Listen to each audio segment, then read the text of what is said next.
Today we'll be learning about standard 2.6, which is one-dimensional projectiles.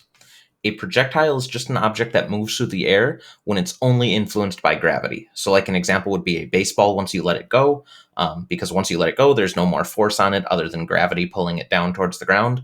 But like an airplane, that one has engines and wings that provide other forces on the airplane, so it's not just affected by gravity, so that wouldn't be a projectile.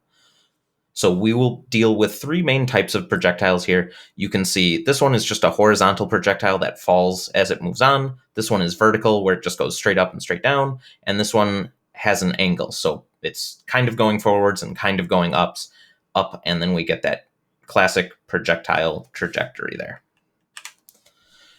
When we look at projectiles, it's important to know that they move independently in the x and y directions. So in the x direction, we just have a constant velocity motion. So if you look at this ball rolling off a table, overall, it looks like this blue velocity. That's the path it takes, but that's comprised of an x component, a horizontal piece, and a y component, this vertical piece. In the x direction, we have just constant velocity motion, but in the y direction, it is accelerating down towards the ground.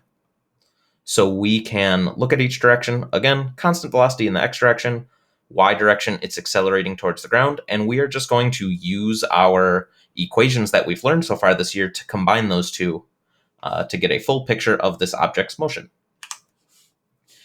If we take a look at our two directions, in the x direction, we use our unit 1 constant velocity position equation. So this is just x final equals x velocity times time plus initial x position. In the y direction, we use our unit 2 equations that have acceleration in them. Notice we've changed a couple things just when we write this down to remind us that we're talking about the vertical direction or the y direction. So we've just changed the x's to y's because now we're talking about the y direction. And our acceleration here, since we're on Earth, we are going to use the acceleration due to gravity on Earth, which is the g, which is negative 9.8. And then we just use all of the same equations from Unit 2. We just change the x's to y's and put in right away that acceleration is g, which once again is negative 9.8. So if we were to look at this projectile problem, we have a ball thrown horizontally at 5 meters per second. It gets thrown from a height of 2 meters. We want to know, well, how long is that going to be in the air, and how far away horizontally will it land? So first step, as always, is to draw a diagram.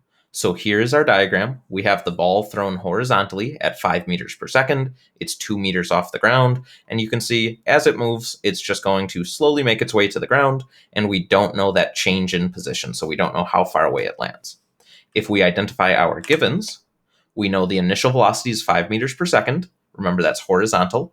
We know it is 2 meters above the ground, so the change in y position, it's going to end 2 meters below where it started, and then our acceleration is just g, which is negative 9.8. As far as unknowns, we don't know the time, and we don't know how far away horizontally it goes, so that's called the range or the change in x position. So if we want to solve for time, we need to look at our horizontal equation, which is just our unit 1 constant velocity equation. And we also need to look at our vertical equation, which is our unit 2 1/2 at squared equation. We don't have enough information here to be able to find out how far it goes horizontally, so we can't use this horizontal equation. So we need to look at the vertical direction, because we know where it starts and ends vertically. We know its acceleration, and even though it doesn't specifically say it, we do know its initial y velocity.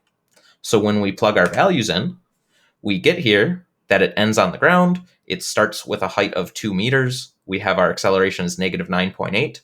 But notice here this initial y velocity is 0. That's because the ball is thrown horizontally. So if it's totally horizontal, it has no vertical motion. So that means its initial y velocity or vertical velocity is 0. And here's just a reminder. So that vertical velocity is 0. The horizontal velocity is 5, but the vertical velocity is 0 because it's moving horizontally. And then if we just solve it from here, we can simplify that. And we would just go through some algebra to get that our time is 0.639 seconds. So this ball spends 0.639 seconds in the air. Notice that nowhere on here we can solve for time. We haven't used the horizontal equation yet. So we have just used our information that we have in the y direction to find time. And now, if we want to move on to part 2, we have a new given here. So it wasn't unknown before, but now we know how long this thing is in the air. So that lets us have enough information here to use our horizontal equation now. So if we move forward with that, we just plug in our initial velocity, which was 5, and then times that time that we just got. And then we are looking for the change in position, so we can just say this is 0, or like we've done before, just move it over to the other side and say xf minus xi. We really just care about the difference.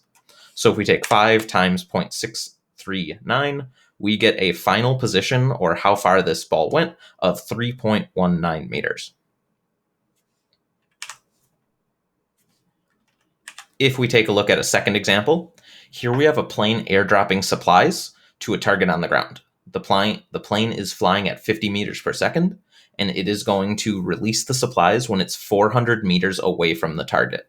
So same type of thing here. We want to find how long it's in the air, and we want to find, this time, how high the plane needs to be above the ground. So here's our diagram. We have the plane flying. It releases the package or the supplies at 50 meters per second when it is 400 meters away. We do not know how high that plane is off the ground based on that information. So if we continue, we write down our givens. Initial velocity horizontally is 50 meters per second. It travels 400 meters in the x direction. And again, we know our acceleration in the y direction. Unknowns, again, we don't know time, and we don't know the height of the plane. So when we solve here, we look at our horizontal equation first, and we have enough information now to plug everything in, and we can solve time right away just based on our horizontal information. So we know it travels 400 meters. Again, the difference here is important. So we're just saying 400 and 0. And then our velocity is that 50 meters per second, the horizontally at 50 meters per second. There's our velocity in the x direction. So that's enough information to just solve real quick, and we get a time of 8 seconds. So we can use that in our y equation to find out how high that plane is off the ground. So if we do that, we now know our time is 8 seconds. We use our vertical equation because the object is accelerating in the y direction. So we just plug everything in here because now we know the time. Our acceleration is still negative 9.8. Time is now 8 seconds. The initial y velocity, once again, it's released horizontally, so the y initial velocity is 0 because all of that 50 meters per second is in the x direction. And then we don't know our initial height, and we're just saying 0 because it ends on the ground. Again, difference is what's important here. So that's why we can plug in 0. And then if we just solve that, we get 313.6 meters. So that plane would have to be 313.6 meters off the ground for it to be in the air for 8 seconds. So when we solve these projectile problems, it's important to remember to separate the x and y motion. So in the x direction, we're pretty much always using the constant velocity equation, that's the unit 1 equation. And in the y direction, we're pretty much always using the unit 2 equations, the constant acceleration equations.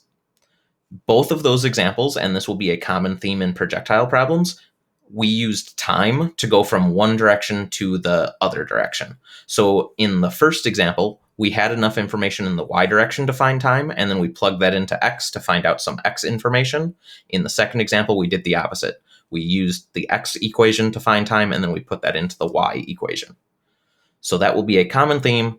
You'll have enough information in one direction, use time to find out the missing information in the other direction. And then the last thing that students get tripped up on is that initial velocity. So just be careful, if we have a horizontal object, it has an initial x velocity, but that y velocity is 0. So when we use that 1/2 at squared equation, it should be 0 if it is a horizontally launched projectile.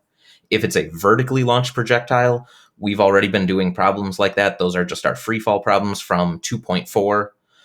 So then you don't even have to worry about the x velocity. You just use that 1/2 at squared equation and look strictly at the y direction.